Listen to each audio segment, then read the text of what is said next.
Un alumno preguntó al profesor, ¿qué es eternidad? El profesor, intentando encontrar un concepto claro, le ilustra de la siguiente manera. Imagínate de que un pajarito un día se propone en su pico llevar todo el agua que existe en el mar hacia otro lugar. Solo que cada 100 años lleva una gota de agua. La pregunta es, ¿cuántos miles y millones de años demorará para trasladar todo el agua de un océano, siendo que cada 100 años lleva una gota en su pico? Cuando el pajarito haya terminado de trasladar el océano, cada 100 años una gota en su pico, cuando haya terminado, apenas habrá pasado un segundo en la eternidad. No podemos definir la eternidad. Como concepto está claro, es sin fin. ¿Mas qué significa eso? Todas las cosas que nosotros conocemos tienen comienzo y tienen fin. Nosotros mismos somos transitorios, sabemos que llegamos a un fin. Decimos que eternidad es algo sin fin, mas ¿lo entendemos realmente? A la verdad no lo comprendemos. Sin embargo, la Biblia nos revela algunas cosas interesantes de la eternidad. Pero debemos entender que las cosas que Dios tiene reservadas para los seres humanos es cosa que ojo no vio, ni oído yo, ni siquiera ha subido en pensamiento del ser humano. En este mundo ya hay cosas extraordinarias, hay paisajes extraordinarios, hay momentos extraordinarios. Lo disfrutamos, lo miramos, lo experimentamos. Pero ¿qué será aquello que Dios tiene? Cosa que ojo no vio, ni oído oyó, ni siquiera ha subido en pensamiento del ser humano. Realmente es indescriptible. Mas en la Biblia nos da apenas un pálido reflejo de algunas cosas que sucederán en esa eternidad. Es la recompensa de todos aquellos que hoy eligen a Jesús como su Salvador y viven una vida de fidelidad y de lealtad. Bienvenido, comienza Biblia Fácil y este es el último capítulo de esta temporada. Qué grato ha sido comenzar y terminar juntos este camino. Qué hermoso visualizar en este último capítulo aquella recompensa eterna que Dios tiene para todos aquellos que confían en Él. Bienvenido entonces a este final de temporada. Toma tu Biblia una vez más y juntos vamos a estudiar aquello que Dios tiene para nosotros, especialmente recordando las promesas para nuestra vida. Bienvenido y bienvenidos amigos a este final de temporada. Durante estas 3 lecciones hemos disfrutado, hemos aprendido y hemos descubierto que hay mucho por aprender. La Biblia es tan profunda, la Biblia es un tesoro que cada vez que la estudiamos siempre hay algo nuevo para entender y nunca dejaremos de aprender y de crecer. De eso se trata la vida espiritual, la vida cristiana. La vida cristiana es un camino de progresión. Y la progresión es cada vez que yo tengo contacto con las Escrituras, yo avanzo. Y cada vez la palabra de Dios en mi vida transforma mi vida. Eso me torna hoy mejor que ayer, mañana mejor que hoy y cada día más semejante a Jesús. Finalmente entendemos de que las cosas en esta vida un día se acaban. Todo tiene comienzo y todo tiene final, mas hay una eternidad reservada al cual necesitamos colocar nuestros ojos, invertir lo mejor de nuestro tiempo, nuestra energía y nuestras decisiones para ese final glorioso de aquellos que confían en Dios. Abrimos la Biblia y antes vamos a orar. Querido Dios, gracias por este privilegio que tenemos de poder estudiar una vez más tu palabra. La abrimos con la certeza de que tu Santo Espíritu nos guíe en este estudio y ayúdanos a visualizar las grandes cosas y grandes promesas que tienes para tus hijos. Ayúdanos a caminar bajo el camino que has establecido para que podamos junto a ti tener una vida eterna, una vida sin fin. En el nombre de Jesús. Amén. Comenzamos esta temporada hablando sobre el sueño de Nabucodonosor. 4 imperios pasaron y la llegada del último imperio es lo que esperamos. Y ese último imperio es el reino de Cristo. Así como comenzamos, hoy terminamos. Porque en este último capítulo veremos el momento cuando Nabucodonosor soñó de que una piedra fue arrancada y se estableció un reino, solo que este reino es eterno. Este reino no es pasajero. Y ese reino comienza con la venida de Jesús a esta tierra. Mas, ¿qué cosas habrá en ese reino? Cuando hablamos de reino en la Biblia, encontramos dos dimensiones del reino. En primer lugar, el reino espiritual, que se llama el reino de gracia.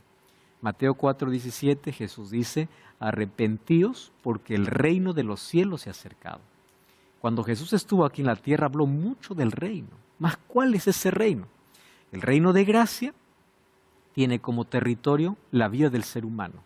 El trono es la mente o es el corazón y el rey es Dios. Es Jesús quien gobierna la vida.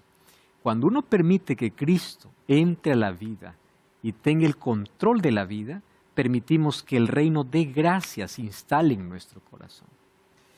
Pero así nos preparamos para el reino de gloria. Y el reino de gloria es cuando Cristo venga en gloria y majestad, según Mateo 24:30, en gloria y majestad junto a todos los ángeles para llevarlos redimidos. Entonces, mientras esperamos el reino de gloria, hoy disfrutamos del reino de gracia, donde Cristo es el que gobierna nuestra vida. Mas, ¿cómo será aquel reino de gloria que Dios tiene para sus hijos? Una eternidad con Cristo es nuestro último tema. Muchos faraones fueron enterrados en el Valle de los Reyes, al sur de Egipto, y en el año de 1923, Howard Carter realizó un importante descubrimiento arqueológico. ¿Qué cosa se descubrió? Uno de los mayores tesoros de la época de los faraones era la tumba o el tesoro de Tutankamón. ¿Qué cosas encontró? Miles de objetos de oro. ¿Cuánto crees que costarían esos tesoros? Pues no hay forma de calcular, es un tesoro invaluable, de las mayores riquezas. Cuando hubo ese descubrimiento, solamente se imaginó la gloria en la cual este hombre vivía, ¿no? Este faraón, la gloria y la riqueza que él tenía. Sin embargo, todos los tesoros de la humanidad no son nada comparado con aquello que Dios ofrece. Porque lo que Dios ofrece va más allá de lo que el ser humano ha visto, va más allá de lo que el ser humano ha imaginado. Para comenzar, la Nueva Jerusalén, la Biblia dice que es construida y diseñada por Dios. Vamos al texto bíblico, Hebreos capítulo 11, versículo 10. Hebreos capítulo 11, versículo 10. Dice el texto bíblico así, porque esperaba la ciudad que tiene fundamentos, cuyo arquitecto y constructor es Dios. Aquí nosotros quedamos fascinados, ¿no?, con las construcciones humanas. Los arquitectos consiguen diseñar maravillosas estructuras. Quedamos impresionados. Solo que el arquitecto de esta ciudad es Dios. Si el ser humano con su capacidad que tiene puede crear cosas hermosas, imagínense a Dios diseñando. Dios es el arquitecto y Dios es el constructor de esa ciudad. Cuando Jesús dice en la casa de mi Padre hay muchas moradas, ¿quién construye todas esas moradas o toda la ciudad? Dios. Diseñada por Dios y construida por Dios. Apocalipsis 21, 19 y 20 nos da un vislumbre de cómo es construida esa ciudad. Ahora, yo quiero decirles un asunto importante. Cuando Juan contempla la Nueva Jerusalén, él intenta de usar lo máximo que se encuentra en el lenguaje humano, porque la Nueva Jerusalén es indescriptible. Entonces, él intenta describirlo con los objetos más valiosos que existe aquí. Por eso, cuando él mira la Nueva Jerusalén, dice, es como, es parecido, no significa que es exactamente así. Es superior a aquello que está describiendo. Solo que el lenguaje humano queda limitado para describir lo que él ve. En su limitación usa figuras conocidas porque no encuentra palabras para poder describir. Vamos entonces a Apocalipsis capítulo 21, versículo 19 y versículo 20. Los cimientos del muro de la ciudad estaban adornados con toda piedra preciosa. El primer cimiento era jaspe, el segundo zafiro, el tercero ágata, el cuarto esmeralda, el quinto onis, el sexto cornalina, el séptimo crisólito, el octavo berilo, el noveno topacio, el décimo crisopraso, el undécimo jacinto, el duodécimo amatista. Las 12 puertas eran 12 perlas. Cada una de las puertas era una perla. Y la calle de la ciudad era oro puro, transparente como el vidrio. Cuando él comienza a describir lo que ve en visión, dice, esto es lo que estoy viendo, pero es parecido, es como. O sea, es superior a aquello que yo te estoy explicando. Muy superior. Es una ciudad construida por Dios. El arquitecto y construcción es Dios. Más, para poder entrar a esta ciudad, antes tiene que existir algo. En la venida de Jesús, 1 Corintios 15, 52, 53, dice que todos seremos transformados.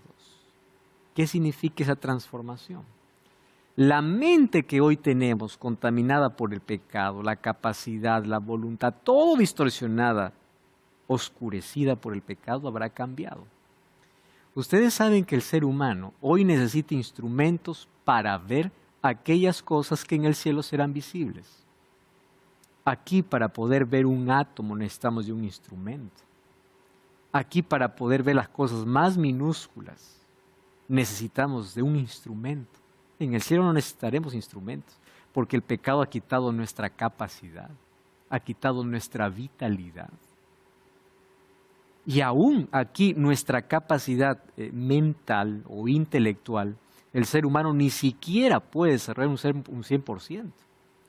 Pero en el cielo será al 100% la capacidad que el cerebro tiene, porque es todo perfecto. Aparte, todo lo corruptible se vuelve incorruptible.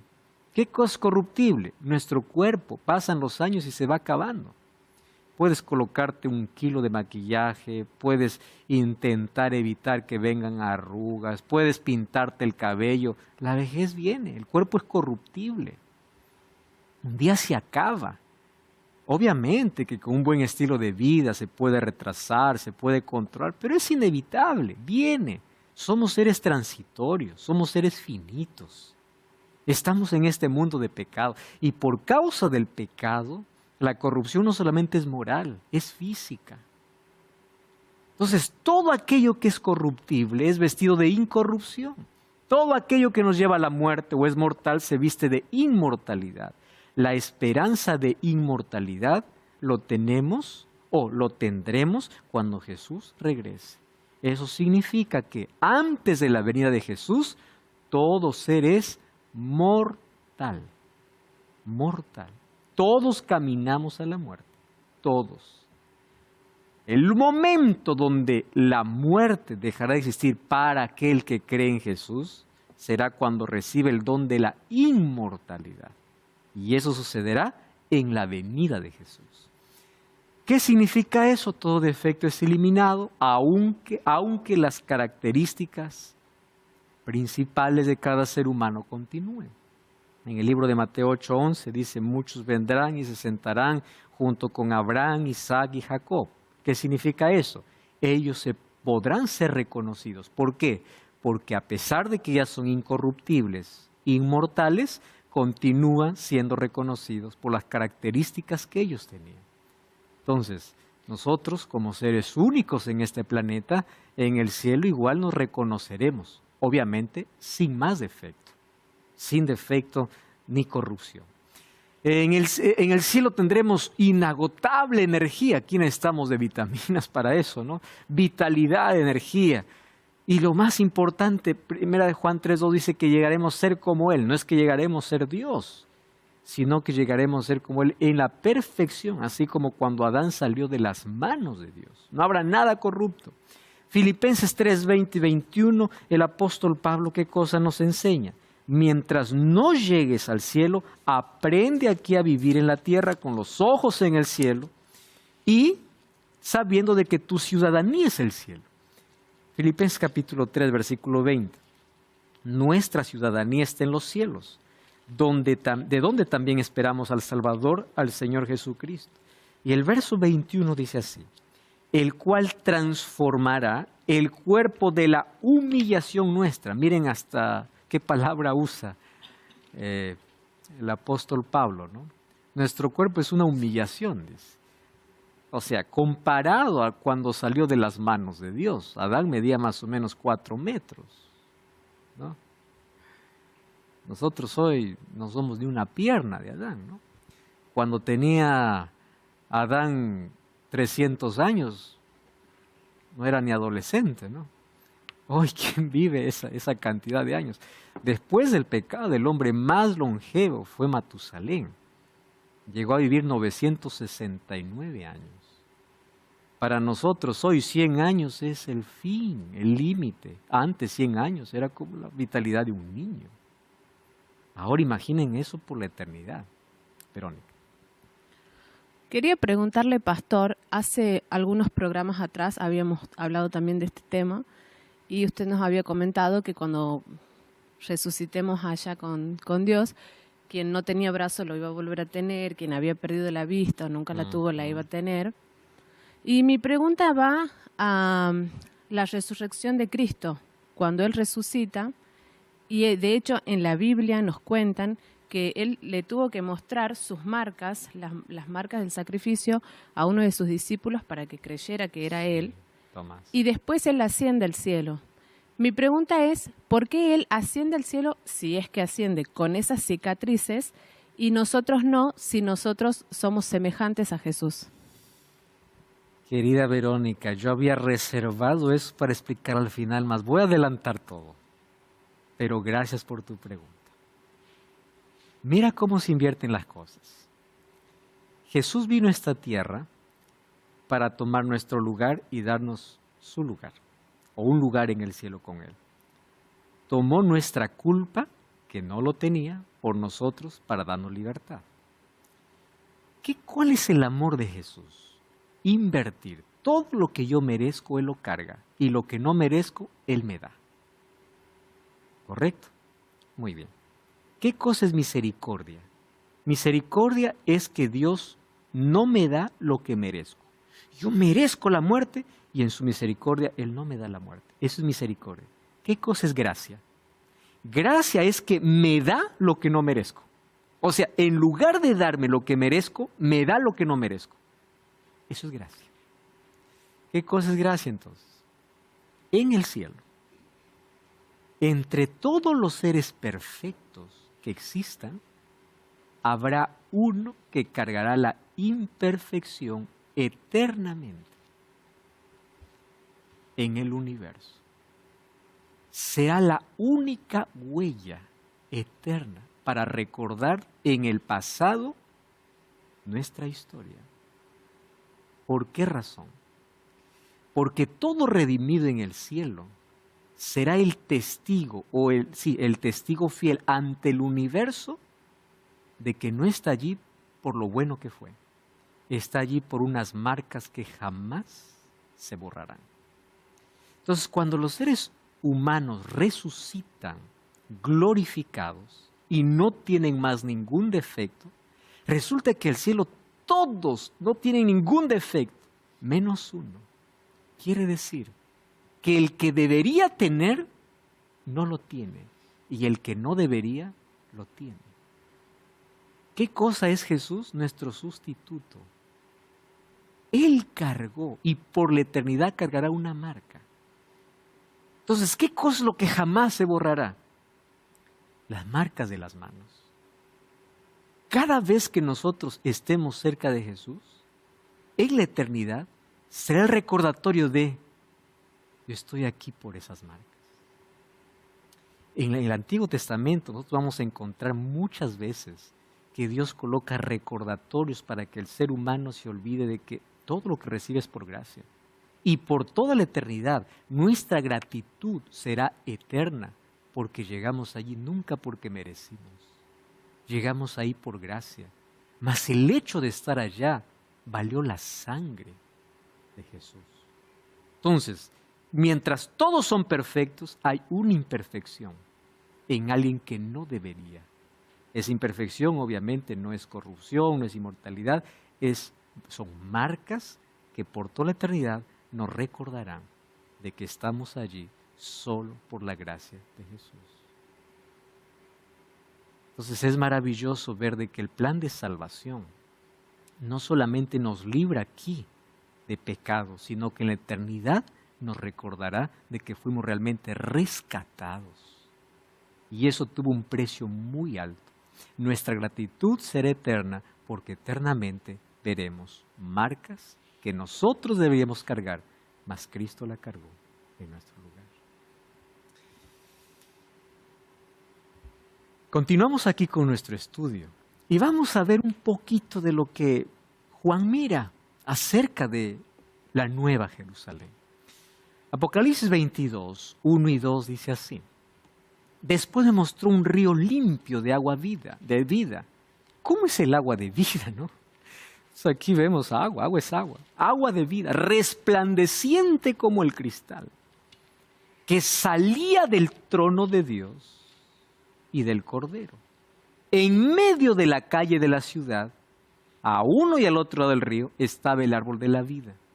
Produce 12 frutos, dando cada mes su fruto, y las hojas del árbol era para sanidad de las naciones. Término griego terapúan. ¿Qué significa? Sanidad no significa que va a haber enfermedad. Significa para mantener el equilibrio. Porque el ser humano es un ser humano íntegro. Y cuando hablo de íntegro es que tiene un cuerpo, una mente y un área espiritual para relacionarse con Dios. Entonces, cuando existe un desequilibrio, ya hay enfermedad. ¿Qué cosa es sanidad completa? Equilibrio en todas las áreas. Física, mental, espiritual y obviamente social, que es la otra área que forma parte del ser humano. Entonces, no tenemos idea para comenzar cómo es ese fruto. No sabemos si cada mes es un fruto diferente. No sabemos si cada mes, ¿no?, produce el mismo fruto, es un fruto diferente. No sabemos. Lo único que sabemos es que los redimidos tienen acceso al árbol de la vida. ¿Saben qué cosa nos recuerda eso? Que el ser humano, aún estando en la inmortalidad, le recuerda que él no tiene vida en sí mismo. Que la vida depende ¿de quién? De Dios. Y aunque no existirá más muerte, siempre recordaremos que aún la inmortalidad es un don, es un regalo que Dios nos ha dado sin que merezcamos. ¿No? El árbol de la vida nos recuerda eso. Estás aquí, las marcas de Jesús, estás aquí por gracia. El árbol de la vida es un regalo lo que tienes, la eternidad, porque tú no tienes vida propia. Imagínense un árbol de la vida. ¿Dónde estaba ese árbol de la vida? Estaba aquí en el Edén. ¿Recuerdan por qué Dios tuvo que sacar a Adán y Eva del jardín del Edén? Que dice Génesis, para que ellos no puedan tener acceso al árbol de la vida. Porque eso los mantendría con una vitalidad tal que el cuerpo no envejece, que la vitalidad es constante, la energía es constante, la vida continúa. No hay manera de poder sentirse agotados, cansados, que estrés, que el otro. No. Ese árbol de la vida, que es un don de Dios, nos recuerda que de Él viene la vida y la plenitud de vida. Incluso en el cielo será un recordatorio para nosotros. Apocalipsis 21, 10 y 11. Me llevó en el espíritu un monte grande y alto y me mostró la gran ciudad santa de Jerusalén. Descendía del cielo de Dios teniendo la gloria de Dios. Su fulgor, miren, aquí voy a comenzar ustedes van a comenzar a notar que Juan no puede describir. ¿Cómo me doy cuenta que el vocabulario humano queda limitado? Su fulgor era semejante. no es lo que está describiendo. O sea, no encuentro otra palabra para describir. Entonces quiero decir, algo que tú conoces, algo que yo conozco, es semejante. Es parecido a una piedra preciosísima. La hipérbole, la exageración es, o sea, por más que te exagere lo que tú conoces, no es exactamente lo que estoy viendo. Es superior a eso. Y estamos hablando solamente de la gloria de Dios. Semejante al de una piedra preciosísima, como piedra de jaspe, diáfana como el cristal. Ya me confundió. ¿Qué cosa estás viendo? Es que ni yo puedo explicar, dice Juan. Pero quiero que entiendas que solo te estoy explicando o intentando explicarte la gloria de Dios. Solo la gloria. ¿Qué otros detalles nos presenta Apocalipsis, incluso el libro de Isaías, acerca del cielo y de la tierra nueva? Pues muestra a Dios creando un nuevo mundo perfecto, un mundo sin dolor, ni lágrimas, ni muerte. Muy parecido obviamente al Edén antes del pecado, solo que superior incluso a eso. ¿Cómo será vivir en la tierra nueva? ¿Qué dice la profecía? Para que puedas entender mejor, preparamos la revista Esperanza Apocalipsis. En ese estudio vas a entender mejor lo que significa vivir eternamente con Cristo. ¿Quieres solicitarla? Toma ahora tu teléfono, abre la aplicación de WhatsApp y envíanos un mensaje de texto a este número, más 5512 9810 1460. Abre tu WhatsApp, envíanos ese mensaje diciendo, estoy aprendiendo, estoy viendo Biblia fácil, solicito la revista Apocalipsis. Te recuerdo el número, más 5512 9810 1460. Nuestro equipo está listo para recibir tu comunicación. Es totalmente gratis. No vamos a cobrarte absolutamente nada por eso. Nuestro interés es que tú puedas comprender y profundizar más tu conocimiento en la palabra de Dios. Entonces solicita la revista Esperanza Apocalipsis. Continuamos entonces aquí con nuestro estudio. Estamos viendo sobre cómo Juan intenta describir la Nueva Jerusalén. Apocalipsis 21:16. La ciudad se halla establecida en cuadro. Miren qué interesante la estructura de la ciudad.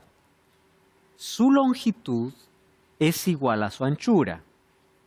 Largo y ancho es lo mismo.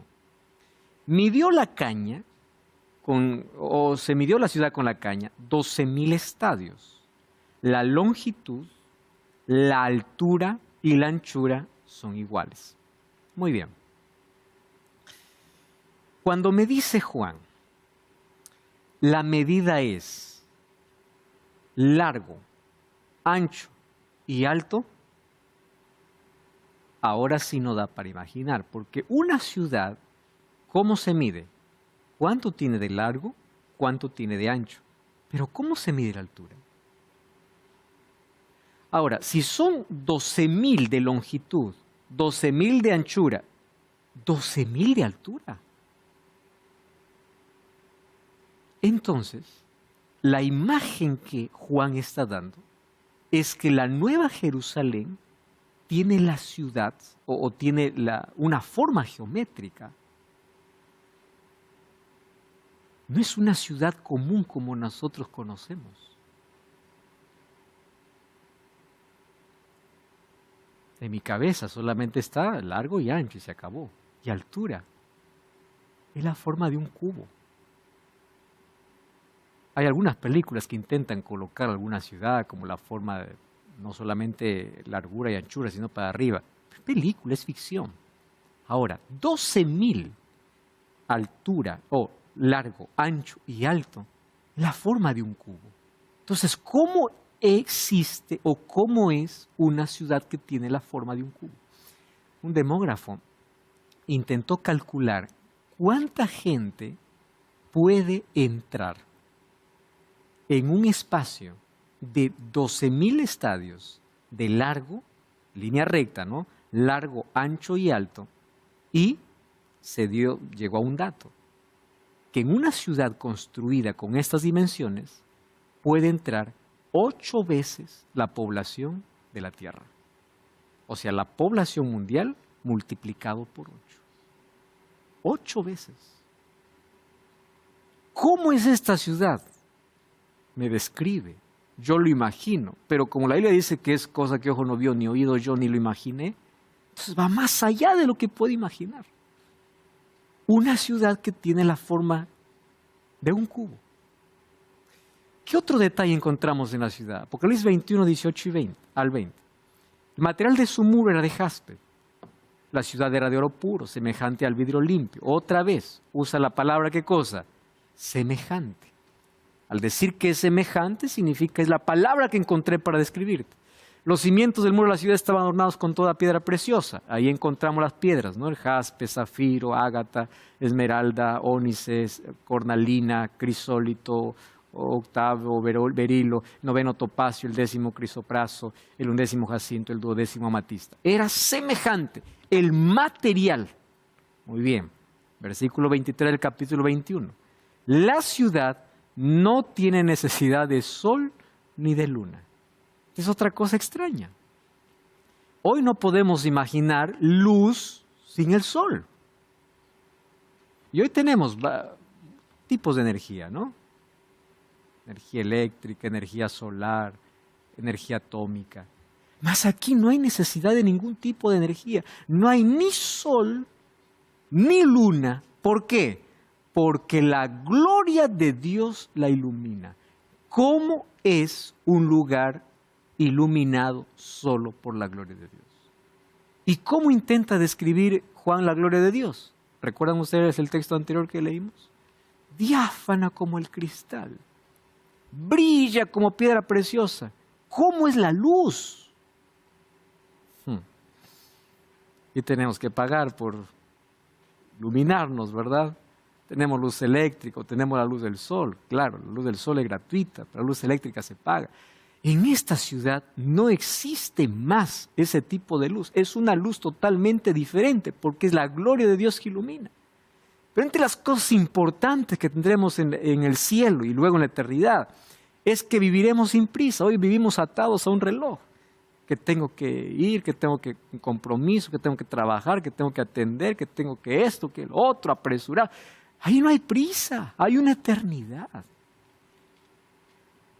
Esas conversas enormes y largas con David.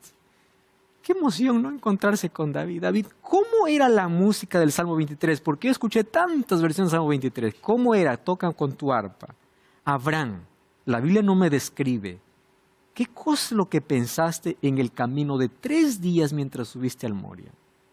Historias que nosotros jamás nos imaginamos serán contadas por los propios autores.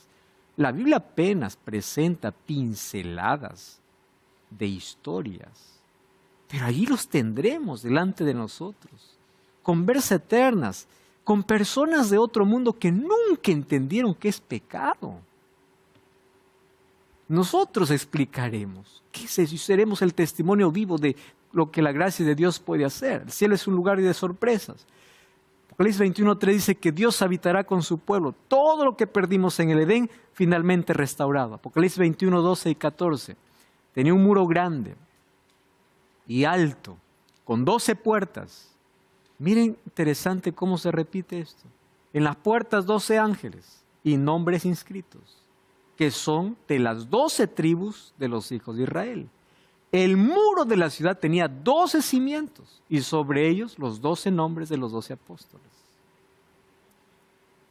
Quiero que ustedes puedan pensar conmigo, no en el número, sino el por qué aquí está representado las 12 tribus y los 12 apóstoles. Siempre nosotros explicamos de que representa que el pueblo de Dios, tanto el Antiguo y el Nuevo Testamento, está representado de que están allí. Pero nunca nos hemos puesto a pensar en ese detalle. Pensemos en las 12 tribus, ¿correcto? De las 12 tribus, ¿cuál fue la tribu que nosotros vemos en Génesis, que era fiel a Dios, leal a Dios y en todo? ¿Quién era de los 12 hijos de Jacob el íntegro? José. Quiere decir que en el cielo hay lugar para gente íntegra. Hay lugar para gente leal, gente honesta. Porque la tribu de José o la vida de José me dice que el cielo está abierto para personas que soportan las pruebas, las dificultades, son fieles a Dios, son íntegros a Dios, estarán en el cielo. Pero no todos fueron como José. Judá ¿Qué hizo Judá? Judá fue el de la idea de vender a José. Judá se acostó con una que no era parte de su pueblo. Judá finalmente se acostó con su propia nuera. Ahora su nombre dice que aparece entre las 2 tribus de Israel. ¿Cuál es el mensaje que Dios me da? Así como hay lugar para el íntegro, también hay para aquel que se alejó del camino. Pero Judá no continuó así. Judá se arrepintió. Entonces, hay lugar en el cielo para el íntegro como José, como para aquel que cayó en el pecado, pero también se arrepintió. Hay lugar en el cielo. El cielo no es un lugar para gente perfecta. El cielo es lugar para gente arrepentida. En el cielo hay un lugar para un Simeón. Vamos a los apóstoles. En el cielo hay lugar para un Pedro, que en un momento tuvo un carácter deformado, pensó que nunca va a cambiar. En el cielo hay un lugar que hay arrepentimiento, porque Pedro no fue el Pedro de las epístolas, no es el Pedro que fue llamado, es un Pedro que cambió. En el cielo hay un lugar para Juan, aquellos que tienen un carácter explosivo. El hijo del trueno se convirtió en ¿qué? En discípulo del amor. En el cielo hay lugar no para el bueno, hay lugar para el arrepentido.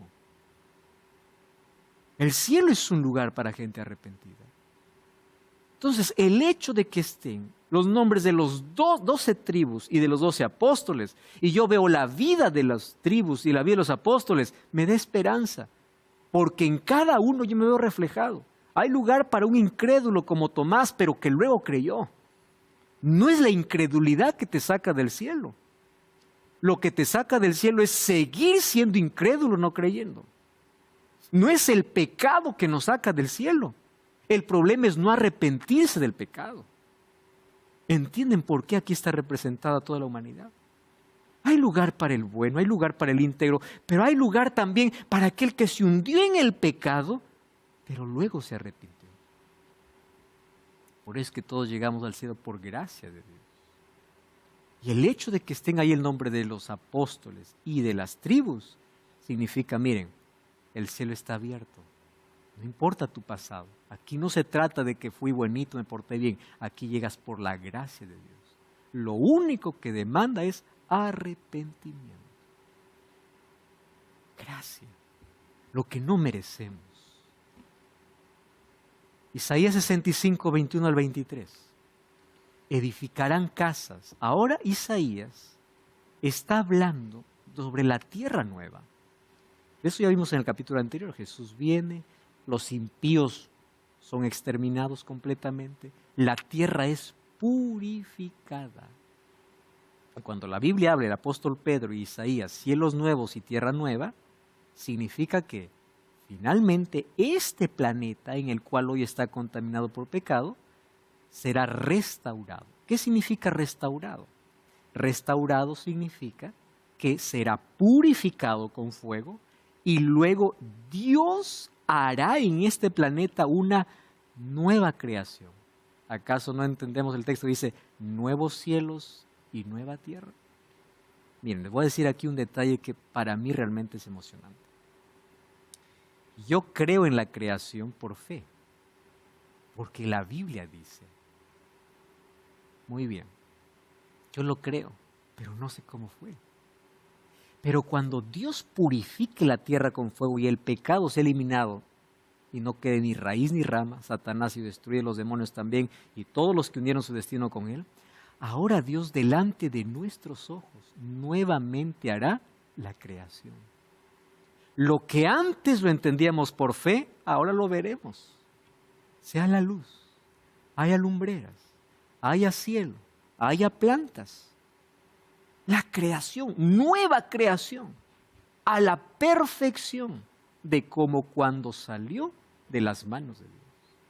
¿Y cuáles son las actividades? Entonces aquí viene Isaías. Edificarán casas, morarán en ellas, plantarán viñas, comerán del fruto. Claro que en la tierra nueva ya no habrá, no habrá policía, no habrá pastor, no habrá arquitecto, no. Nuestra labor por la eternidad, ¿qué cosa es? Construir y labrar agricultura, solo que con las ventajas que hoy los agricultores no tienen.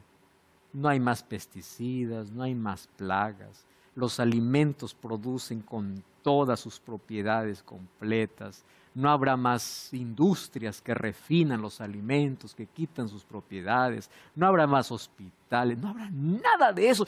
Viviremos como una familia, qué interesante, edificaremos la casa de nuestros sueños, aquí alquilamos un cuartito, nos cobran tanto por eso, nos esforzamos por tener una casa, a veces nunca lo tendremos. En el cielo, en la tierra nueva, edificarás al modelo que tú quieras, con la capacidad que tú puedas tener de tu cerebro funcionando al 100%. Edificarás para que vivas en ella, no para que dejes para otro, para que vivas en ella. Plantarás viñas, comerás del fruto de ella.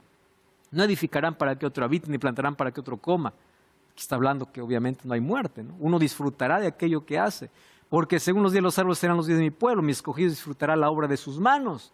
No trabajarán en vano, ni dará luz, ni habrá maldición. Y Jesús es el único que nos garantiza la eternidad, porque llegamos por su gracia y no por nuestros méritos. En el libro de Isaías, ¿qué cosa dice? Que incluso el dominio que el ser humano antes tenía con los animales lo volverá a tener. ¿Por qué? Porque el león se acostará con el cordero.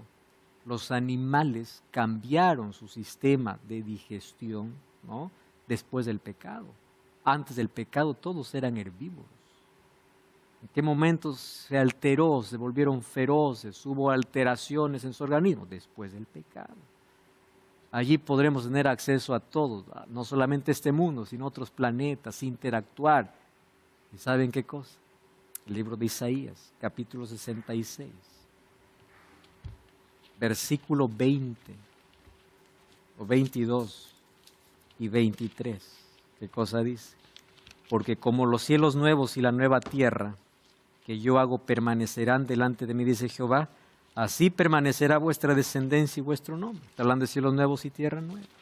De mes en mes, de sábado en sábado, vendrán todos a adorar delante de mí, dijo Jehová. Y el 24 habla sobre la destrucción de los impíos, ¿no? Pero antes, cuando habla de los cielos nuevos y la tierra nueva, ¿de qué cosa está hablando? De mes en mes y de sábado en sábado. Nuevamente iremos todos ¿a dónde? A la nueva Jerusalén. A orar en la presencia de Dios. ¿Quién puede entrar? Apocalipsis 21, 7 y 8. El que venciere heredará todas las cosas. Yo seré su Dios, será mi hijo. ¿Quiénes no entran? Fíjense, el primero en la lista no están los homicidas. A veces pensamos, él no entra, pues está perdido, es borracho, es un asesino, es un corrupto, es un ladrón. El primero en la lista, ¿quiénes son? Cobardes e incrédulos. ¿Quién es un cobarde? Aquel que no supo posicionarse de qué lado estar. ¿Cuál es la condenación de Apocalipsis 3? Yo no sé quién eres, ni frío ni caliente, eres tibio, no sé de qué lado estás. Dices que crees en mí, pero vives como si yo no existiera. Vas a la iglesia, pero vives como un pagano. O sea, ¿quién eres? No supiste posicionarte. Incrédulo. Ellos están primero los que no entrarán al reino de los cielos. Luego dice abominables, homicidas, fornicarios, hechiceros, idólatras, mentirosos. ¿Tendrán su parte dónde? En el lago, en el lago que arde con fuego y azufre, que es la muerte segunda. Entonces aquí no se trata de que yo me pierdo porque hago cosas malas. Yo me pierdo por rechazar la gracia de Jesús. Porque el incrédulo que no hizo cosas malas, igual se perderá como el homicida. Ahí está el texto bíblico. ¿Qué tengo que hacer? Jesús le dijo a Nicodemo, de cierto te digo, el que no nace de nuevo no puede ver el reino de Dios. Versículo 5, otra vez Jesús dice, de cierto te digo que el que no nace de agua y de espíritu no puede entrar en el reino de Dios. Un nuevo nacimiento. Ese nuevo nacimiento, ¿cómo comienza? Con la acción del Espíritu Santo. ¿Y cómo se evidencia? A través del bautismo. Entonces yo estoy entendiendo, personas me dicen, pastor, tengo una atracción, quiero conocer más de Dios. Es el Espíritu Santo trabajando en ti. Ya conoces de Jesús, entrégate a Jesús. Que no nace de agua y de espíritu no puede entrar en el reino de Dios. Y esta promesa es impresionante. Un día los discípulos vinieron a Jesús y dijeron, mira Señor, Los malos espíritus se sujetan a nosotros. Hemos visto milagros, hemos hecho cosas. Y en Lucas 10:20 Jesús dice así: no os regocijéis de que los espíritus se sujetan. Regocijaos de que vuestros nombres estén escritos en el libro de la vida. ¿Cuál es el mayor regocijo? ¿Cuál es el mayor logro que puedes tener en la vida? Que tú seas salvo. ¿De qué sirve que aquí tengas títulos, tengas tierras, riqueza, fama, poder, si eso se va a acabar? ¿De qué sirve? ¿De qué sirve que hayas gastado tu vida, tu energía, tu tiempo en cosas que se terminan? Hay gente que trabaja tanto y ni siquiera disfruta ella, deja para que otro disfrute. Porque nuestra vida aquí es corta, pero es suficiente para amar, servir y decidir por la eternidad. Hoy está terminando esta temporada, mas hoy te voy a desafiar en el nombre de Jesús. No permitas que pase un día más de tu vida dando la espalda a Cristo. Ríndete a Cristo. Por favor, deja tu soberbia, deja tu incredulidad. Tú y yo tenemos nuestros días contados. No sabemos cuándo es nuestro último día. Pero lo único que tenemos en nuestras manos es el presente. Es la oportunidad para decidir una eternidad con Jesús. El cielo, todos los días, hace todo lo posible para salvarte. Jesús vino y dio su vida para ofrecerte salvación. Y si tú un día te pierdes, será por haber rechazado todas las oportunidades que Dios te ha dado. Deja tu mal camino. Deja aquello que te está separando de Cristo. Vuelve a Jesús. Solo en Él hay garantía de eternidad. Y la eternidad comienza ahora, cuando Jesús entre en la vida. Cristo te ofrece algo que no vas a encontrar en esta vida. Voy a hablar para ti. Eres arquitecto, ingeniero, médico, artista. Eres una persona influyente y piensas que eso es todo en la vida. No lo es. Tienes títulos.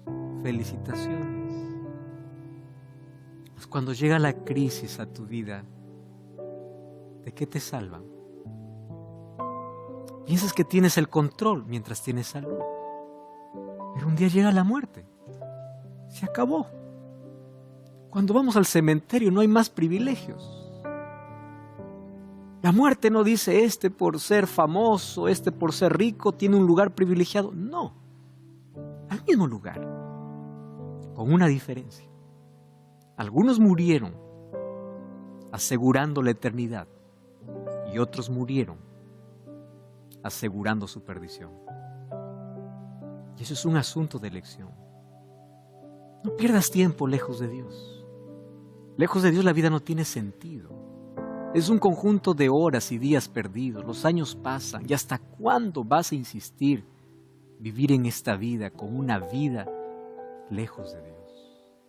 La vida es corta, pero es suficiente para decidir una eternidad con Cristo. No postergues tu decisión, porque hoy es el día de salvación. Si oyeres hoy su voz, no endurezcáis vuestros corazones. Y espero que por la gracia de Cristo, un día tú y yo nos encontremos junto al árbol de la vida, no porque fuimos buenos o hicimos cosas extraordinarias, por la gracia de Jesús. Yo espero verte allí. Ora conmigo. Gracias, Señor, por tu palabra. Extiende tu gracia, sálvanos. Te aceptamos como Salvador y queremos hoy decidir una eternidad a tu lado. Acepta nuestra entrega. En el nombre de Jesús. Amén. Con Iglesia Adventista el Séptimo Día. Estaremos con brazos abiertos para recibirte.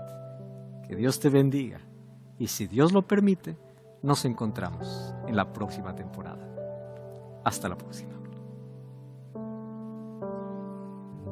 Ha sido una oportunidad increíble porque creo que nunca antes había estudiado este tema de lo del Apocalipsis, de lo de la Segunda Venida y todo lo que conlleva con tanta profundidad, digamos, y con tanto conocimiento. Así que a mí me ha sido de muchísimo valor y de mucha bendición. El conocimiento y la esperanza, y no solamente para mí, porque cualquiera puede venir con dudas y ser respondida, incluso dudas que no sabías que tenía, y se te responden, ¿no? Sino es saber que esto le va a llegar a más personas. Siento que este viaje, esta participación y este estudio tan profundo de la Biblia va a cambiar mi vida como ya lo viene haciendo, ¿no? Pero por alguna razón siento que Dios permitió que todo esto suceda por algo más, para que algo más entre en mi corazón. Para mí es una bendición, un milagro, porque vos no tenés idea las cosas que hemos pasado mi esposo y yo antes de estar acá. Una gran turbulencia, y estar acá es sorprendente, ¿no? Y pensamos mucho ahora cómo nos vamos a integrar ahora a nuestras vidas, a nuestra casa, a nuestro entorno, con todo este mensaje. Me siento más fortalecido, me valió mucho, o sea, como yo en la escuela aprendí algunas cosas, confirmé cuál grande es Dios, ¿no? A veces nos lleva a donde que uno nunca había soñado ni imaginado. Una experiencia muy linda, todo muy bello, muy informativo y sobre todo cargado de esperanza. El futuro no es incierto, el futuro está revelado, podemos tener la certeza de que la salvación está garantizada. Hola, ¿qué tal? Soy el pastor Joel Flores, bienvenido a mi canal de YouTube. En este trimestre, en el comentario de la lección de escuela sabática, aquí en el canal de YouTube estamos buscando encontrarnos con Cristo a través de los libros de Filipenses y Colosenses, con el objetivo de comprender el plan de salvación y sumarnos al cielo, a fin de cumplir la comisión de compartir el mensaje del Evangelio y en breve ver a Jesús volver. Llegamos ya a la lección número 9. La lección número 9 lleva por título Reconciliación y Esperanza. El versículo principal de esta lección está en 2 Corintios, capítulo 5, verso 21. El texto bíblico dice así: Al que no conoció pecado, por nosotros lo hizo pecado, para que nosotros fuésemos hechos justicia de Dios en él. En esta semana nos adentraremos en uno de los temas más profundos y fascinantes del Nuevo Testamento: el misterio de Dios revelado. Pablo en Colosenses describe este misterio como una verdad que estuvo oculta por generaciones, pero que ahora en Cristo ha sido abierta para nosotros, invitándonos a descubrir una dimensión de la fe que transforma no solo nuestra comprensión de Dios, sino también nuestra esperanza.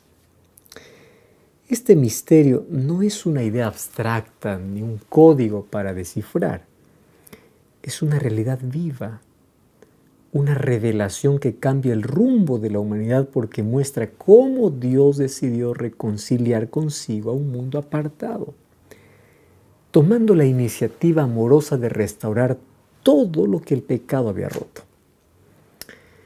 En Cristo, Dios no solo perdona, sino que se acerca, habita, transforma y nos adopta como suyos.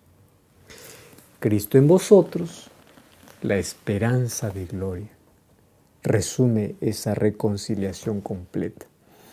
Él no solo nos salva de algo, sino nos salva para algo, para una vida nueva, penetrada por su presencia y guiada hacia la gloria que Él promete. A lo largo de estos días exploraremos cómo este misterio redefine nuestra relación con Dios y cómo su presencia en nosotros es la mayor evidencia de que la reconciliación es real, es profunda y eternamente transformadora. ¿Qué significa realmente que Cristo vive en nosotros? ¿Cómo impacta eso nuestra vida diaria? Entonces vamos a desarrollar la lección de esta semana bajo ese concepto. Vamos al día domingo. El día domingo, el título es Reconciliados de malas obras. La mayoría de las grandes religiones del mundo enseñan que la humanidad es esencialmente buena y puede alcanzar el cielo, el nirvana o una mayor conciencia, salvándose a sí mismo.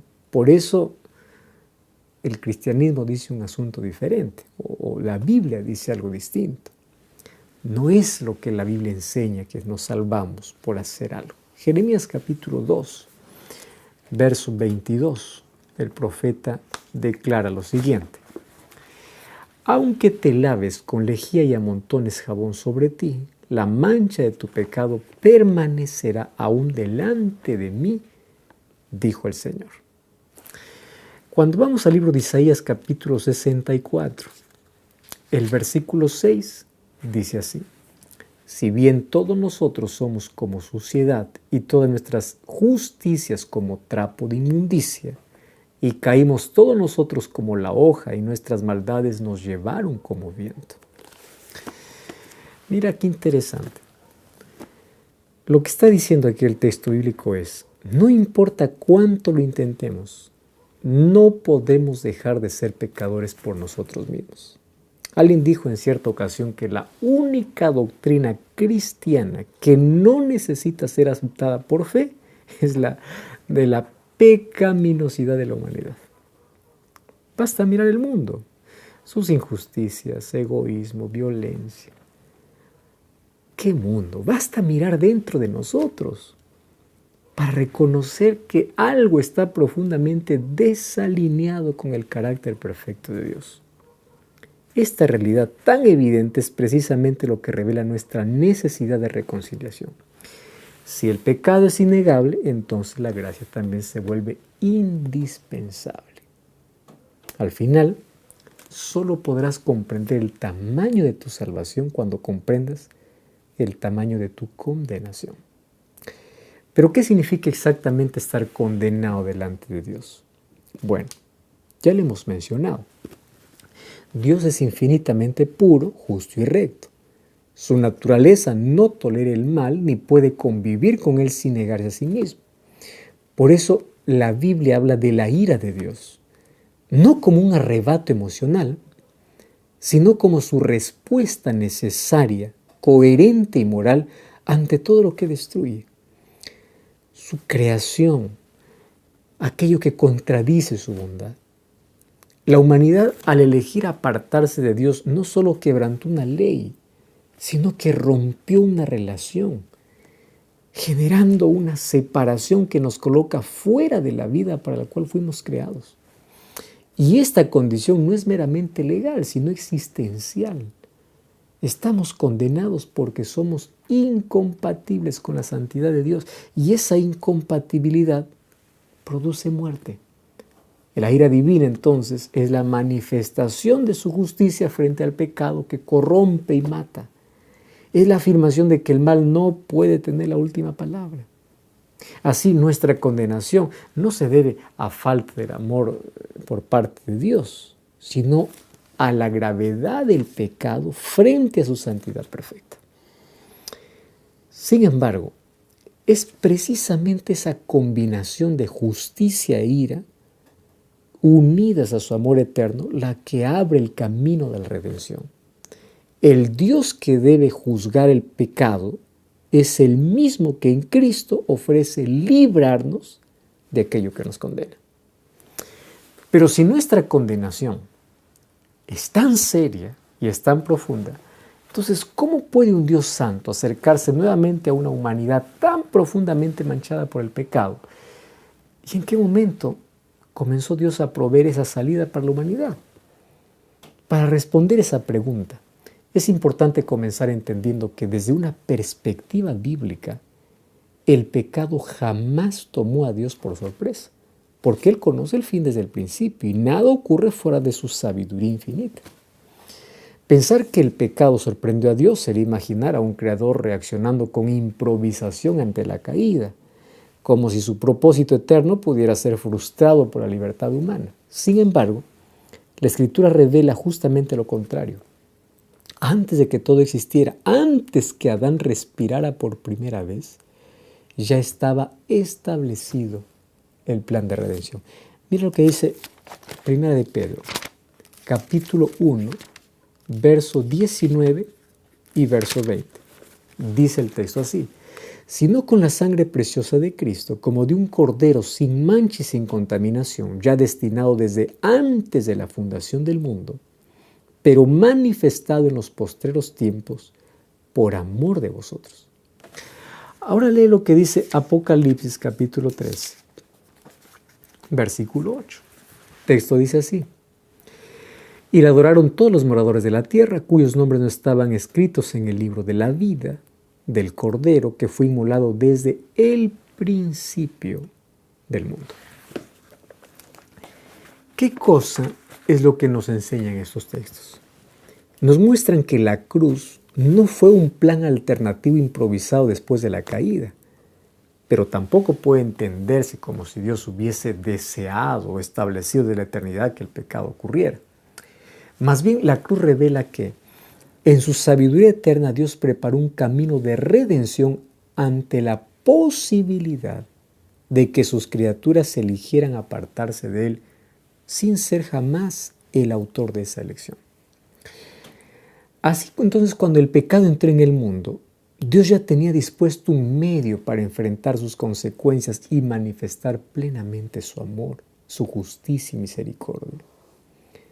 La redención, por tanto, no es la reacción desesperada frente a un accidente cósmico, sino la expresión del carácter de un Dios que, aún antes de la creación, había provisto un camino para restaurar y reconciliar a aquellos que Él amó y creó para vivir en comunión con Él.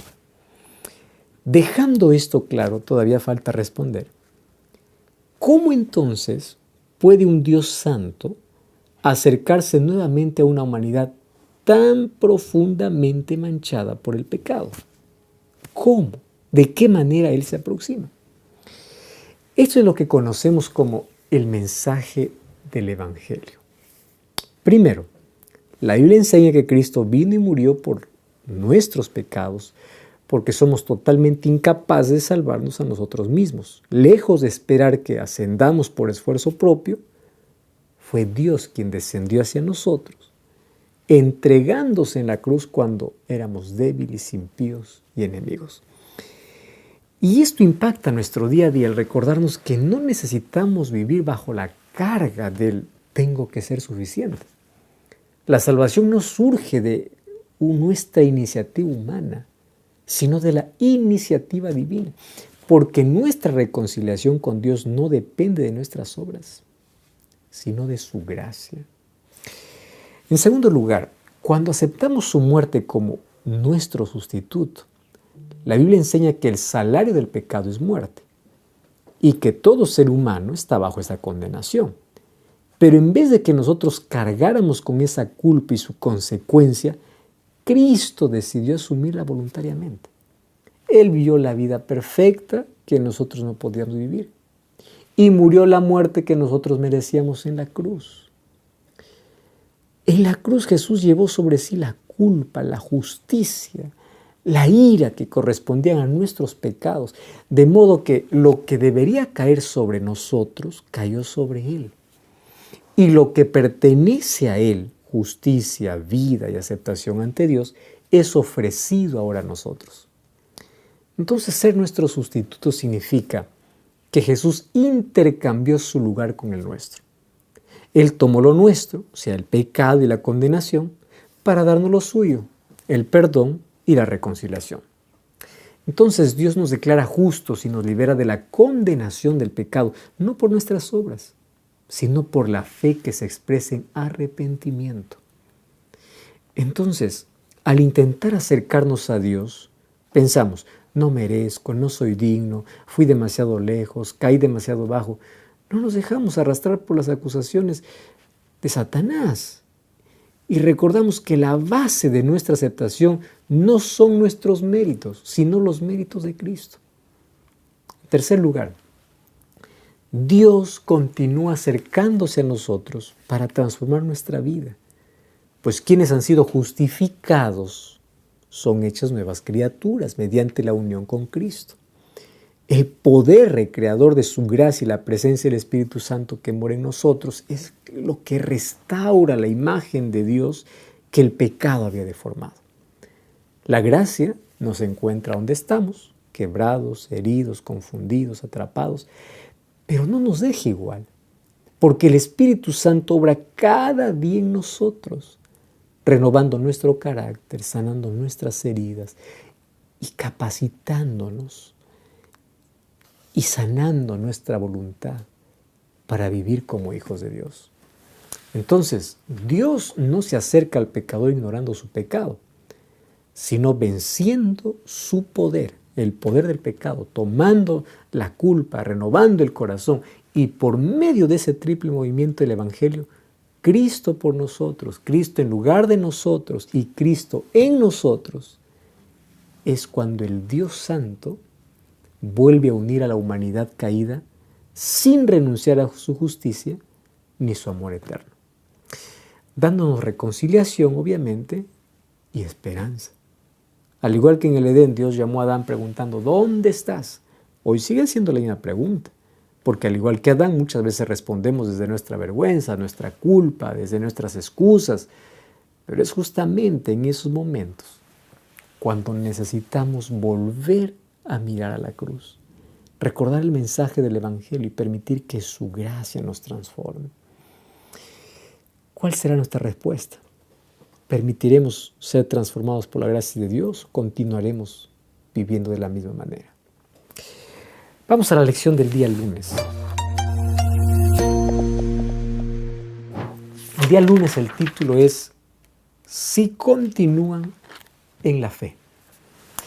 ¿Ya escuchaste hablar de la expresión una vez salvo, para siempre salvo? Tú sabes que esa comprensión de la doctrina de la salvación afirma que una vez que una persona acepta a Cristo y es salva, ya no puede perder su salvación bajo ninguna circunstancia. Desde esa perspectiva, la salvación es un acto definitivo de Dios que no puede ser revocado por fallas humanas, porque no depende del mérito del creyente, sino de la fidelidad divina. Entonces se enfatiza que lo que garantiza la salvación no es la constancia del creyente, sino la constancia de Dios. ¿Tú qué piensas sobre esa doctrina? De paso es popular, ¿no? Muchos la aceptan. Cuando vamos a la Biblia y encontramos esta expresión, para nosotros pues suena reconfortante. La Biblia presenta repetidas veces un llamado a permanecer en la fe. Y eso sugiere que la vida cristiana no se reduce a un acto inicial, sino a una relación viva y continua. Jesús mismo nos enseñó en Juan capítulo 15, verso 14 hasta el verso 6, un texto muy conocido, que el creyente debe permanecer en Él. Ve, dice, permanecer en mí, porque quien no permanece se seca, es cortado, se pierde. Un lenguaje que claramente asume la posibilidad real de separarse de Él. El autor de Hebreos, en Hebreos capítulo 3, verso 14, declara que somos hechos participantes de Cristo con tal que retengamos firme hasta el fin nuestra confianza desde el principio, indicando que la perseverancia es la evidencia de una fe auténtica. Cuando vamos a Apocalipsis capítulo 2, el verso 10, Jesús exhorta a los creyentes y dice, sé fiel hasta la muerte para recibir la corona de vida. No como un premio por obra, sino como demostración de una fe que persevera porque ha sido transformada. Todos estos textos no niegan la seguridad en Cristo, pero sí enfatizan que esa seguridad está ligada a una fe que permanece, que responde, que sigue a Cristo cada día. Mira cómo Pablo lo expresa en su carta a los Colosenses. Colosenses capítulo 1, verso 21 hasta el versículo 23. Dice así. Y a vosotros también que erais en otro tiempo extraños y enemigos en vuestra mente, haciendo malas obras, ahora os ha reconciliado en su cuerpo de carne por medio de la muerte, para presentaros santos y sin mancha e irreprensibles delante de Él, si en verdad permanecéis fundados y firmes en la fe, y sin moveros de la esperanza del Evangelio que habéis oído, el cual se predica en toda la creación que está debajo del cielo, del cual yo, Pablo, fui hecho ministro. ¿Notas el sí condicional del versículo 23? Es decir, Pablo afirma que la reconciliación es real, es completa, es poderosa, pero su efecto se manifiesta en quienes permanecen en la fe. ese sí no pone en duda la obra de Cristo, sino que muestra que esa obra transforma verdaderamente a quienes continúan aferrados a la esperanza del Evangelio. En otras palabras, la reconciliación no es un evento aislado, desconectado de la vida del creyente, sino una realidad que debe ir acompañada por una vida que persevera, se mantiene firme y no se aparte de la verdad recibida. Pablo no está diciendo que la salvación depende del esfuerzo humano, sino que la evidencia de haber sido reconciliado por Cristo es permanecer arraigado en Él. El que ha sido reconciliado entonces permanece. Y ese permanecer demuestra que realmente ha sido reconciliado. Permanecer implica estar enraizados en la verdad del Evangelio. Significa estar alimentados por la palabra, sostenidos por su Espíritu, guiados por la esperanza de que Cristo produjo en nosotros esa reconciliación. Es continuar confiando cuando la fe es probada. Es seguir obedeciendo cuando la cultura invita a abandonarla, a abandonar la fe. Mantener la mirada en la cruz cuando la culpa o la vergüenza intenta alejarnos y aferrarnos a las promesas de Dios, aun cuando nuestras emociones parecen tambalear. Permanecer significa reconocer que la misma gracia que nos salvó es la que nos capacita para seguir adelante. Que la vida nueva en Cristo no se reduce a un momento del pasado, sino a un presente continuo, donde somos llamados a caminar con Él día tras día, decisión tras decisión. En última instancia, permanecer es dejar que Cristo sea el centro, la fuente y la dirección de nuestra vida, confiando en que aquel que comenzó la buena obra en nosotros, la perfeccionará hasta el día de la venida de Jesucristo. Entonces, si permanecer es la evidencia de una fe viva, la decisión que queda para cada uno de nosotros es esta. Tú estás hoy dispuesto, no solo hoy, sino cada día, a volver tu mirada a la cruz, a aferrarte a la esperanza del Evangelio, a comprometerte a perseverar hasta la venida de Cristo para encontrarnos allí fieles, firmes y llenos de esperanza. ¿Cuál es tu respuesta? Vamos a la lección del día martes. El plan eterno de Dios.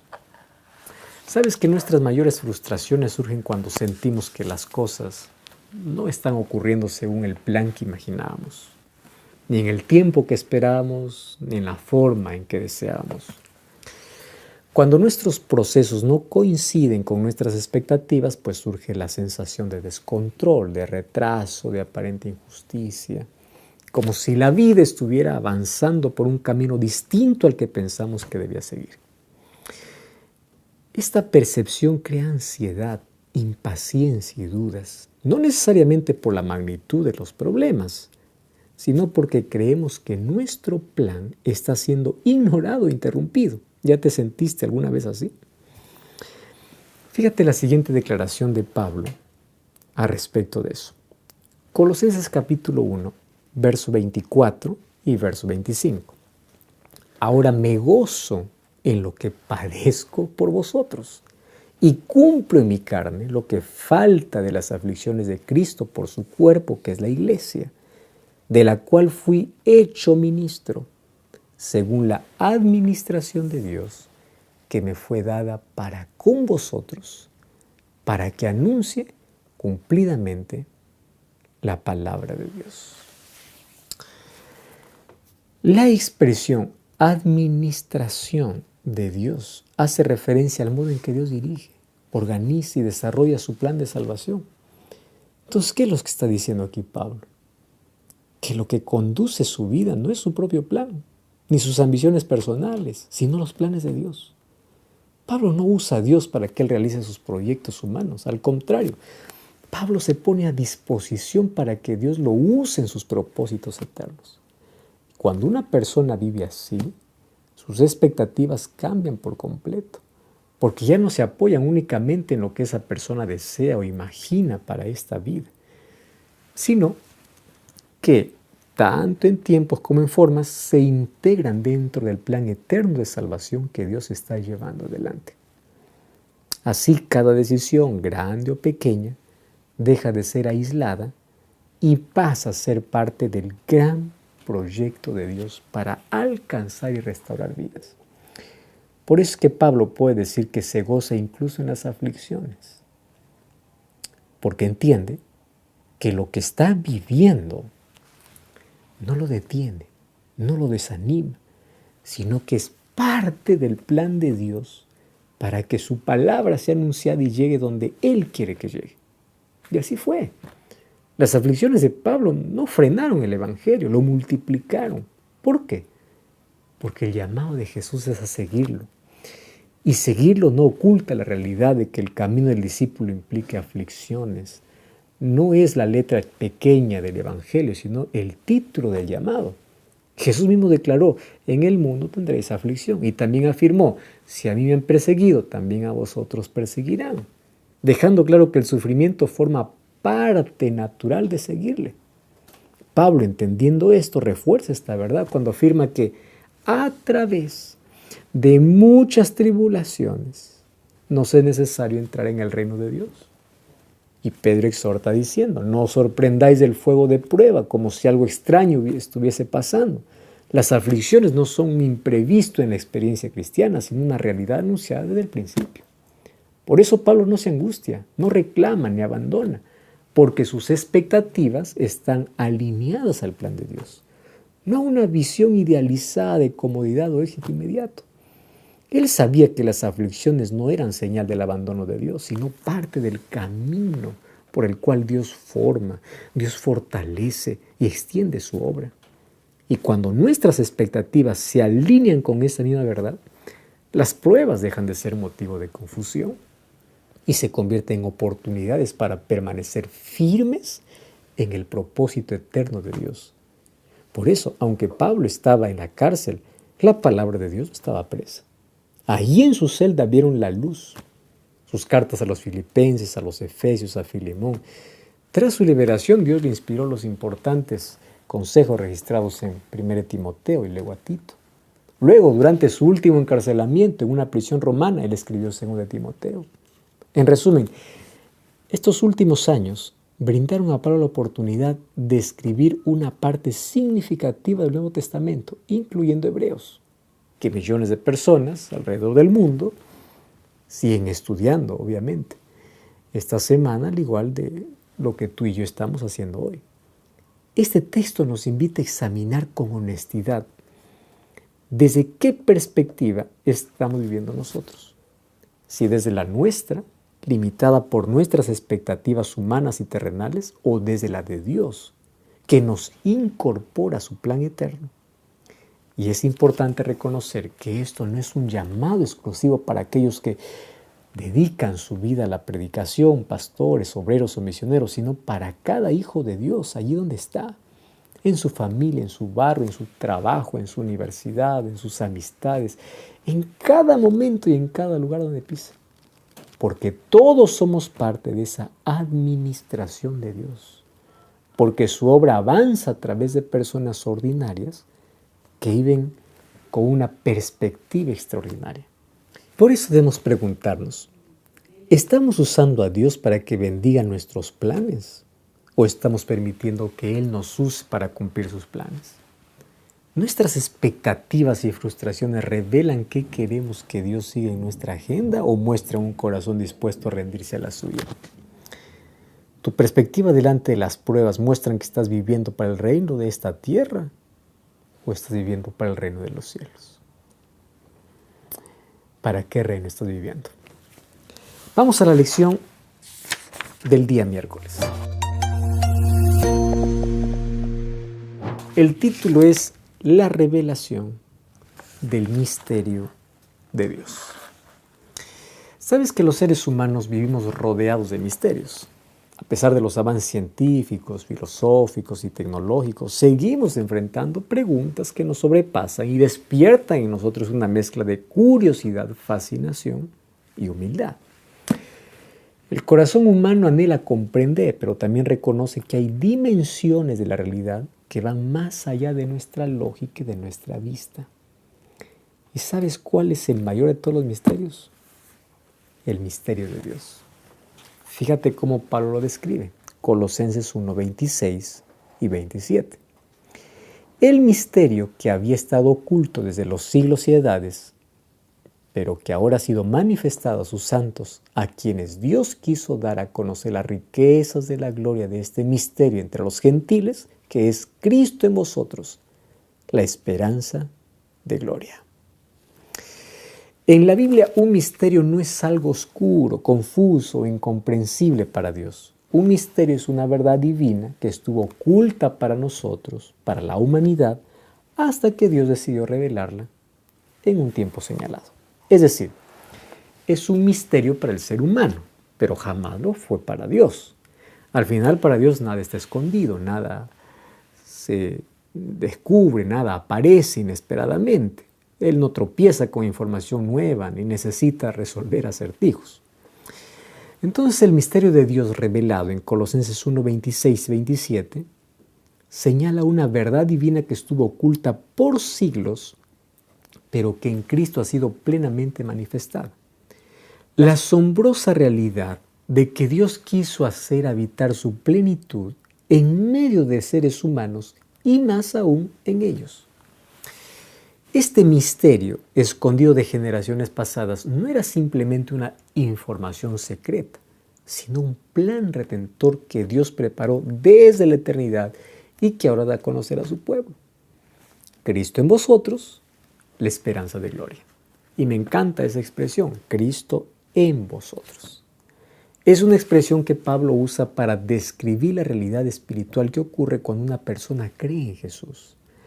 La presencia de Cristo se hace viva dentro del creyente por medio del Espíritu Santo.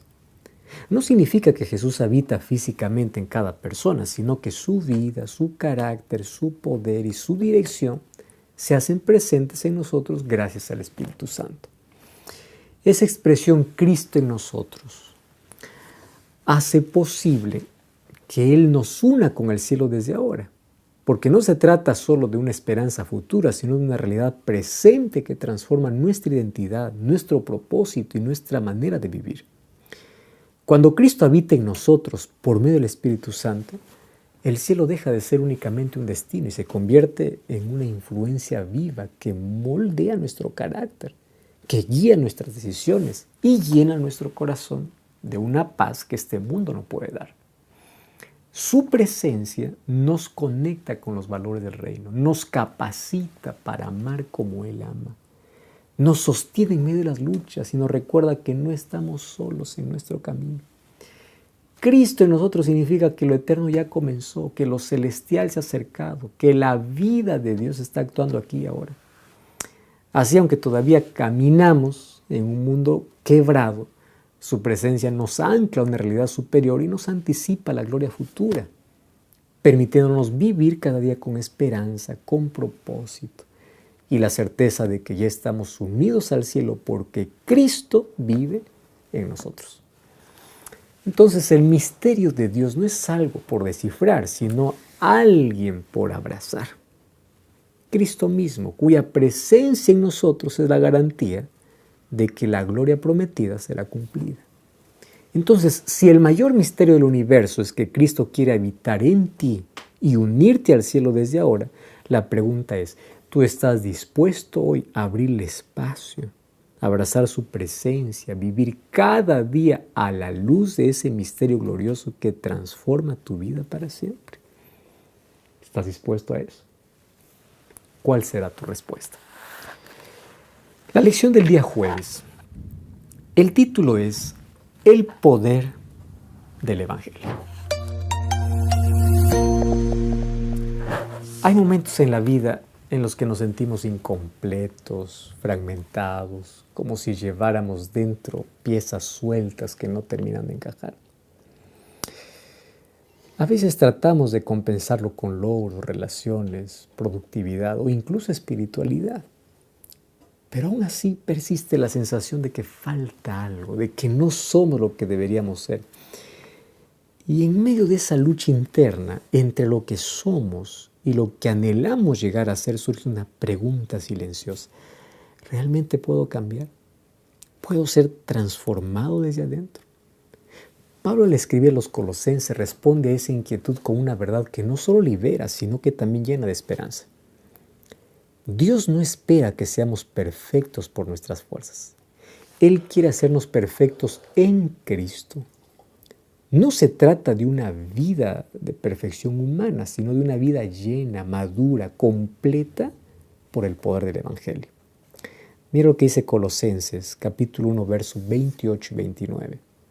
Nosotros, a quien anunciamos, amonestando a todo hombre y enseñando a todo hombre en toda sabiduría, a fin de presentar perfecto en Cristo Jesús a todo hombre, para lo cual también trabajo, luchando según la potencia de Él, la cual actúa poderosamente en mí. Cuando leemos la palabra perfecto, especialmente aplicada a nosotros, es normal que surjan preguntas, inseguridades y hasta un poco de desánimo. Perfecto yo. Pienso en mis fallas diarias, en mis errores pasados, en mis luchas internas. Y todos nos preguntamos, ¿cómo podría yo llegar a ser perfecto? ¿Será que Dios espera algo imposible de mí? A veces incluso sentimos esta palabra, cómo nos pesa, como si describiera un estándar que nunca alcanzaremos, dejándonos con la sensación de que siempre estamos fallando. Pero antes de asumir que Dios nos exige lo que no podemos dar, es necesario mirar con qué atención o con qué intención dijo Pablo ese texto. ¿Qué es lo que quiso decir? La palabra traducida del griego como perfecto es la palabra teleios. Teleios significa maduro, completo, plenamente desarrollado, alguien que ha alcanzado el propósito para el cual fue llamado. Una buena manera de entenderlo es pensando en un bebé. Nadie esperaría que un bebé recién nacido camine, hable, lea o haga tareas complejas. Sin embargo, ese bebé es perfecto en el sentido de que es completo para la etapa de vida en la que se encuentra.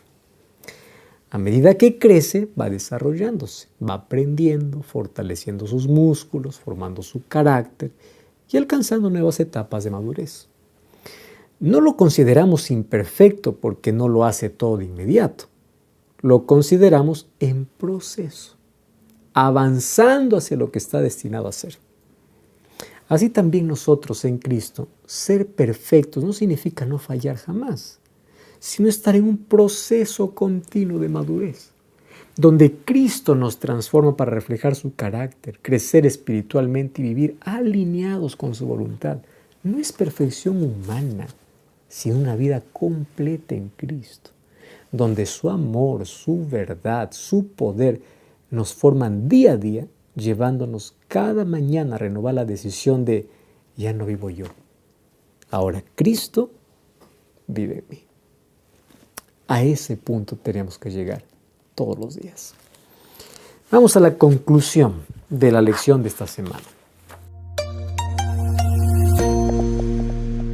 Al recorrer esta semana el mensaje de Colosenses, descubrimos que la reconciliación es más que un concepto.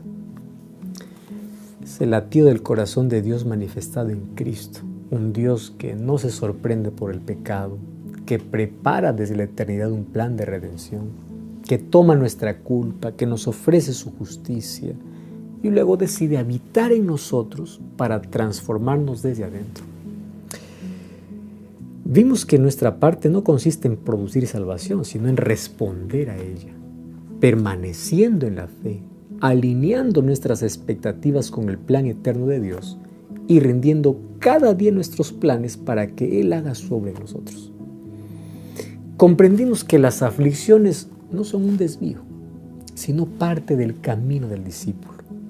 Que el misterio de Dios no es algo por descifrar, sino alguien por abrazar. Y que la perfección a la que somos llamados no es ausencia de errores, sino madurez en Cristo. Un crecimiento continuo sostenido por su poder. Entonces, al mirar todo esto, la reflexión inevitable es, ¿desde qué perspectiva estás viendo tu vida? ¿Desde la tuya, lleno de expectativas humanas, temores, frustraciones? ¿O desde la perspectiva de Dios, que te invita a permanecer, a confiar, a rendirte y a ser transformado? Y la pregunta que define la decisión es aún más personal. Si Cristo quiere reconciliarte, habitar en ti, perfeccionarte y llevarte hacia la gloria, ¿tú estás dispuesto a abrir el corazón, permitirle que dirija tus pasos, comprometerte a caminar con Él cada día hasta que regrese? Que la lección de esta semana no sea solo información acumulada, sino una invitación abrazada, una lección estudiada. No solamente es para poder tener conocimiento, sino para rendir nuestra vida. Porque el Dios que te reconcilió es el mismo que hoy te llama a permanecer, a confiar, a seguirlo, sabiendo que Él tiene todo lo que necesitas para experimentar una esperanza viva ahora y una gloria segura para siempre. Eso es lo que Dios quiere hacer en ti, a través de ti, por ti y en ti. Podemos orar. Gracias, Señor, por revelarnos ese misterio del Evangelio, de la divinidad, de que quieres habitar en nosotros, de que quieres transformar desde adentro hacia afuera. Ordena que el desorden que hay en nuestro interior, transforma nuestra vida, cumple tus propósitos en nuestra vida y enséñanos cada día a depender de ti, a avanzar confiados en tus promesas, permitiendo que tu gloria pueda en nuestra vida ser reflejo, o podamos reflejar tu gloria en nuestra vida y que ese reflejo pueda llevar a otras personas a Jesucristo. Gracias por la lección de esta semana. Pedimos que esto sea parte de nuestra experiencia en el nombre de Jesús. Amén. Gracias por acompañarme en el estudio de la lección de esta semana. Y como siempre, si Dios lo permite, nos encontramos la próxima semana. Hasta la próxima.